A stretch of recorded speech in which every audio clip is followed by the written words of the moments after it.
नमस्कार, Navbharat times online के UP news room में आप सभी का स्वागत है। इस वक्त उत्तर प्रदेश की सियासत से एक ऐसी खबर सामने आई है जिसका असर दिल्ली के जंतर मंतर पर देखा जा सकता है। यूं तो ये नाम दिल्ली से जुड़ा हुआ है, लेकिन उनका लोकसभा क्षेत्र यूपी है। यूपी का वो क्षेत्र जो देवी पाटन मंडल का हिस्सा है, जिसे सीएम योगी के प्रभाव क्षेत्र के रूप में भी जाना जाता है। ये नाम बृजभूषण शरण सिंह का है, जो इस वक्त यौन शोषण के विवादों में घिरे हुए हैं। नाम इसलिए सुर्खियों में है क्योंकि आरोप देश की उन ओलंपियंस ने लगाया है जो कॉमनवेल्थ गेम से लेकर ओलंपिक खेलों तक बृजभूषण शरण सिंह की अगुवाई में ही डेलीगेशंस में जाती रही हैं। ये आरोप है कि महिला रेसलर्स का यौन शोषण किया जाता है। यौन शोषण करने की जगह वो स्पोर्ट्स कैंप बताए गए हैं जहां पर गेम्स की तैयारी कराई जाती है।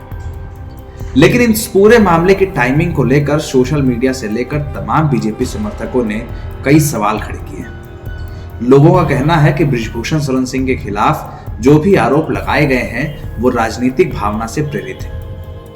अंदर की खबरें ये कहती हैं कि बृजभूषण शरण सिंह के ऊपर जो आरोप लगाए गए हैं वो बीजेपी के दो धड़ों की लड़ाई है। सबसे बड़ी लड़ाई उन दो धड़ों की जिसमें एक धड़ा बृजभूषण के साथ है, दूसरा उनके खिलाफ।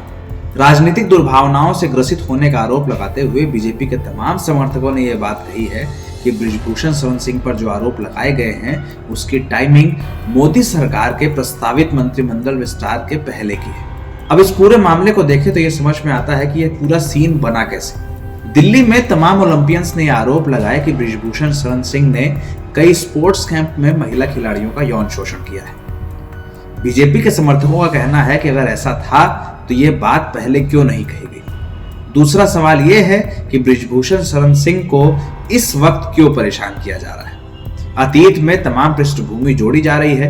एक बात ये कही गई है कि उन्होंने बाबा रामदेव और देश के कई और रसूखदार लोगों के खिलाफ बयान दिए, जिसके बाद उन्हें घेरने के लिए इस तरह की साजिश कराई गई। दूसरा पक्ष ये भी है कि बृजभूषण शरण सिंह बीते कई दिनों से देश की सरकार में मंत्री बनने के लिए लॉबिंग कर रहे थे।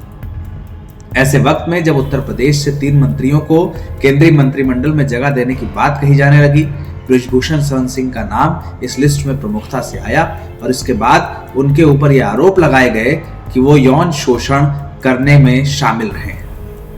इस पूरे मामले को लेकर बृजभूषण शरण सिंह ने कहा कि जांच कराई जानी चाहिए और अगर जरूरी हुआ तो वो हर तरह की कार्रवाई के लिए तैयार है।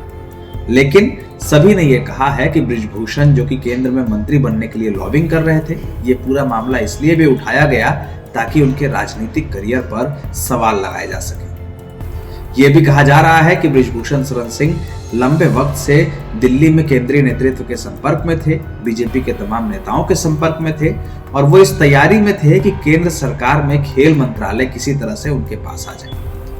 बृजभूषण शरण सिंह एक लंबे वक्त से भारतीय कुश्ती संघ के अध्यक्ष रहे हैं। वो ये चाहते थे कि दिल्ली में खेल मंत्रालय उनके अधीन आता है तो आने वाले समय में कॉमनवेल्थ गेम्स और ओलंपिक गेम्स के लिए वो रेसलर्स की तैयारी करा पाएंगे। लेकिन इसके पहले ये आरोप उनके ऊपर लगाए गए हैं। अब माना जा रहा है कि आने वाले समय में इंडियन रेसलिंग एसोसिएशन की बैठक होगी जिसमें बृजभूषण अपना इस्तीफा दे सकते हैं। लेकिन भविष्य की राजनीति ये है कि बृजभूषण शरण सिंह को 2024 में लोकसभा का चुनाव लड़ना था, उस पर फिलहाल संकट है। इसके अलावा अगर कोई मंत्रिमंडल विस्तार होता है तो बृजभूषण की छवि पर लगा दाग इसमें उनकी मुश्किलें पैदा कर सकता है।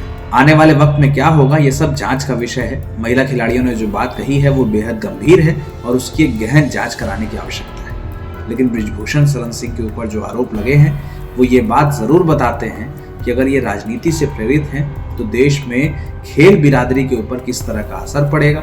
और अगर ये बातें राजनीति से प्रेरित नहीं है तो वो माँ बाप जरूर डरेंगे जो अपनी बेटियों को इस तरह के खेलों में भेजना चाहते थे।